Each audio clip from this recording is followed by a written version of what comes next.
আজকের এই মহৎ অনুষ্ঠানটি সাকসেসফুল হয়েছে আপনাদের সবার মাধ্যমে, সবার প্রচেষ্টায়। একের প্রচেষ্টায়, একজনের প্রচেষ্টায়, আমার প্রচেষ্টায় সম্ভব না। আপনারা সবাই ছিলেন, তাই অনুষ্ঠানটি আনন্দময় হয়েছে এবং অনুষ্ঠানটি সুন্দর হয়েছে, সফল হয়েছে।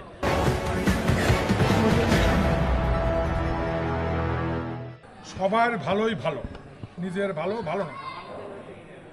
আজকের এই মহতী অনুষ্ঠানে আমি মনে করি যারা A+ প্রাপ্ত ছাত্রছাত্রী তারাও খুশি হয়েছে এবং একটি কথা, স্বাধীনতা আনার চেয়ে রক্ষা করা কঠিন। তাদেরকে আজকের কথাবার্তার মাধ্যমে, আলোচনার মাধ্যমে তাদেরকে উদ্বুদ্ধ করেছে আমরা, যাতে করে তারা তাদের এই পড়াশোনাটা এইভাবে ধরে রাখতে পারে বা আরও আগায় যেতে পারে। পাশাপাশি যারা অল্প মার্কের জন্যে A+ পাননি তাদেরকেও আমাদের পক্ষ থেকে আমরা ধন্যবাদ জ্ঞাপন করেছি এবং বলেছি তারাও যাতে ভালো মতো লেখাপড়া করে সুন্দর একটি অবস্থান খোকসায় সৃষ্টি করতে পারে। পাশাপাশি খোকসার শিক্ষক মণ্ডলী, হাই স্কুলের শিক্ষক মণ্ডলী ছিলেন, তাদেরকে আমি বিশেষভাবে অনুরোধ করেছি বা আমার মতো করে আমি তাদেরকে বলার মতো বলেছি যে তারা যেন ঠিকমতো আগামী দিনে ছাত্রছাত্রীরা আরও ভালো করতে পারে, সেই হিসেবে তারা শিক্ষকতা করুক বা অভিভাবকরাও তেমনিভাবে শিক্ষকদের সাথে তাদের সন্তান নিয়ে সবসময় যেন ব্যস্ত থাকবেন বা কথাবার্তা বলবেন, এটিও একটি কথা, সেটিও আমরা বলেছি।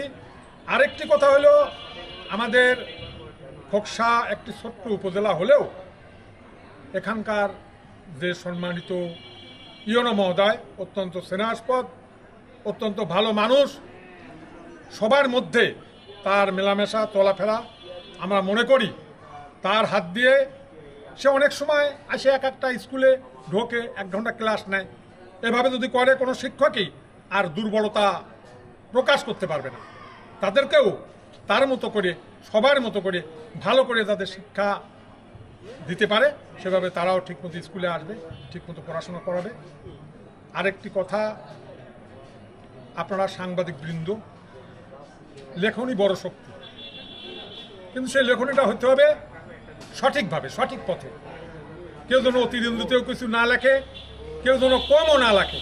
আর আপনাদের লেখায়, আপনাদের কলমে, আপনারা কলম সৈনিক, আপনাদের কলমে আশা করি যাতে শিক্ষার্থীরা অত্যন্ত মনোযোগী হয় পড়ার প্রতি এবং গার্ডিয়ানরাও তাদের সন্তানদের দিকে খেয়াল রাখে, সে দিকটাও আপনারা আপনাদের কলমের মাধ্যমে তুলে ধরবেন, সেটিও আমাদের প্রত্যাশা। পাশাপাশি এ ধরনের অনুষ্ঠান হওয়া দরকার। এ ধরনের অনুষ্ঠান হলে সবাই যারা আসেনি আজকে, যারা লেখাপড়া ঠিকমতো করে না, তারা উদ্বুদ্ধ হবে যে আমরা ভালো রেজাল্ট করতে আমরা ডাকতো, আমরা একটি পদক পাইতাম, আমরা মানুষের সম্মান পাইতাম। সেই ক্ষেত্রে সবাই যাতে দেখা দেখি লেখাপড়া ভালো করে। সমস্ত দিক দিয়ে মোটামুটি আজকের এই মহতী অনুষ্ঠান আমি মনে করি সফল হয়েছে।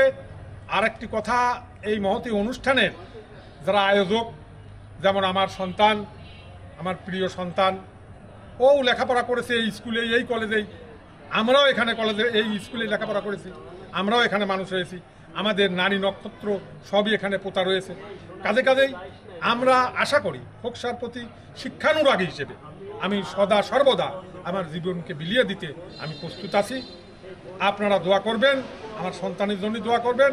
আমার মা বাবার নামে এই ফাউন্ডেশনটি, আমাদের একটি মাদ্রাসা এতিমখানা রয়েছে, এই সর্দার মমতা আজহার মাদ্রাসা এতিমখানা লিল্লা বোর্ডিং। আপনারা লেখনের মাধ্যমে, কলমের মাধ্যমে আমাদের, আমি আশা করি আপনারা যাবেন, আমাদের এই এতিমখানা প্রতিষ্ঠানটি লেখাপড়া, সুন্দর লেখাপড়া হয় আমি মনে করি। তারপরেও আপনারা খোঁজখবর নেবেন, দিবেন আপনাদের, হ্যাঁ আপনাদের লেখা উঠে, আপনাদের লেখায় ফুটে উঠুক এই মাদ্রাসাটির আগামী দিনের ভবিষ্যৎ। এই মাদ্রাসাটি যাতে সুষ্ঠুভাবে চলে সেই দিকে আপনারা খেয়াল রাখবেন। আমার মা বাবার নামে প্রতিষ্ঠিত মাদ্রাসা এতিমখানা লিল্লা বোর্ডিং। যা হোক, আজকের এই মহৎ অনুষ্ঠানটি সাকসেসফুল হয়েছে আপনাদের সবার মাধ্যমে, সবার প্রচেষ্টায়। একের প্রচেষ্টায়, একজনের প্রচেষ্টায়, আমার প্রচেষ্টায় সম্ভব না। আপনারা সবাই ছিলেন, তাই অনুষ্ঠানটি আনন্দময় হয়েছে এবং অনুষ্ঠানটি সুন্দর হয়েছে, সফল হয়েছে।